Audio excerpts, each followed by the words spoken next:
Guys, good morning. Welcome back to my channel. So, andito nga ako sa agency ko guys. So, ayan ang nangyari. Napabenta ako ngayon ng saging. So, nagbibenta na lang ako ngayon ng saging guys. So, hindi, tinulungan ko lang guys yung kasamahan ko na nagbibenta dito kasi magkakape lang siya. So, ang nangyari guys, since ang tagal-tagal na niya dito sa sa agency, since nung lockdown pa siya dito. So, ang nangyari, kasi nagpaalam siya sa agency na sa tagal niya dito sa agency, mag-a-apply na lang sana siya ng work sa labas. So, kinuha na lang siya nakatulong ng agency dito sa lodging. So, isa sa trabaho niya is magbenta ng saging. So, sinasahuran naman siya guys. Monthly naman may sahod siya. So, yun. Tinutulungan ko lang siya kasi may magkakapi lang siya at maghihilamos. So, yun ang nangyari. Kaya andito ako ngayon sa sagingan nagbabantay. Ako yung tendera ngayon guys. Ayan. So, madami nga yan guys eh. So, ito na lang yung natira. So, yun guys, kung tatanungin nyo kung ilan kami dyan sa loob na aplikante. So, yung iba kasi nagsipag-uwian na. So, ang natira na lang dyan, bali 12 kaming lahat. Yun. Nasa gilid lang kasi ako ng kalsada guys, nagbibenta kaya medyo maingay.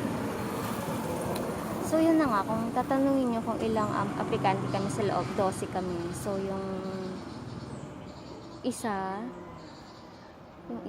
umuwi kagabi. So, 11 na lang kami. So, meron din namang dadagdag dalawa galing sa Pampanga. So, yun. So, gawain namin dyan sa loob. Naglilinis, ganun. So, kanya-kanya kaming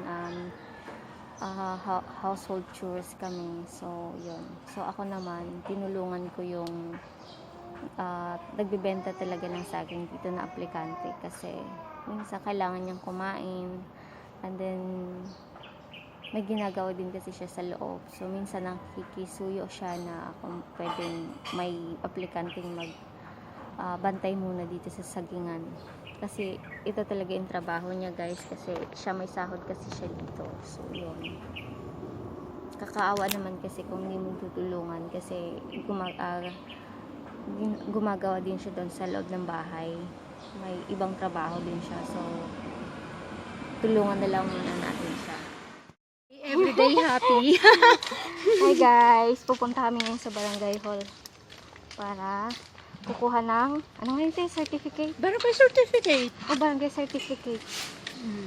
Kasi bumagsak ka sa bagsak ba yun te? Siya sabi ng Pending medical. Pending kaya uwi muna ako, babay muna. Pending balik ako sa medical niya guys. So, balik ako sa Mindanao, sorry. Si ate. So 6 months pa nga antayin niya. Yep. So ano ba ang tawag doon? Gagamot ka muna ng medication muna. Oo, for 6 months and then para after, sigurado. babalik. Hinihingal ako. Bakit naman? Ako, pag sa lakaran talaga hinihingal ako. So 6 months, ang tagal-tagal din yun te. Ayun. So yun guys. Pero mas okay naman para sigurado. Oo.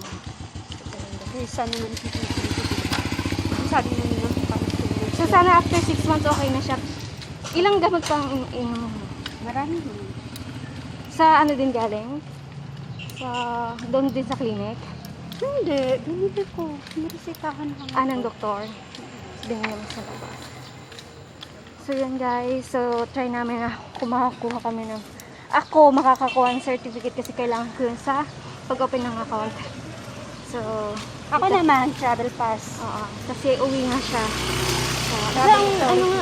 Sa Mindanao, sa Bato. Layo. Sige guys, see you later na lang. Update ko na lang kayo kung makakuha kami. Bye-bye. Hello guys, I'm back to my channel. So, andito na kami ngayon sa bahay. Then, pagpunta namin sa barangay hall kanina, sarado. So, pinapabalik na lang kami ngayong Martes. So, wala din. Buti ng kamo, malapit lang siya. So, yun. So, kung napapansin nyo guys, ang daming luggage dito. Ayan. So, luggage dyan sa kabila. Luggage din dun sa kabila. O, ayan. Lahat ng luggage. Nakalihera dun. Puro luggage yan dyan. So, yun. So, for now guys, magpapahinga lang ako konti. Tapos maliligo. Tapos, yun na. Iidlip lang tayo. And then, mamaya. Maghahanap na naman kami ng pagbibilhan namin ng ulam kasi hindi dito libre yung ulam guys, so kailangan may pera ka, sarili kang pera na baon dito sa agency para may pambili ka ng ulam. So mamaya maghanap na lang kami ng mabibilhan na ulam dyan sa labas kasi walang nagluto ngayon. So kasi minsan pag may nagluluto ambag-ambag, so ngayon walang nagluto, so sama ko na lang si Ate Cecil mamaya para bumili ng ulam sa labas. So, thank you for watching guys, and please don't forget to subscribe my channel, at kung may comment kayo about sa pag-a-apply, so just comment below, tapos para try natin sagutin yung mga tanong nyo. So, for now, bye-bye.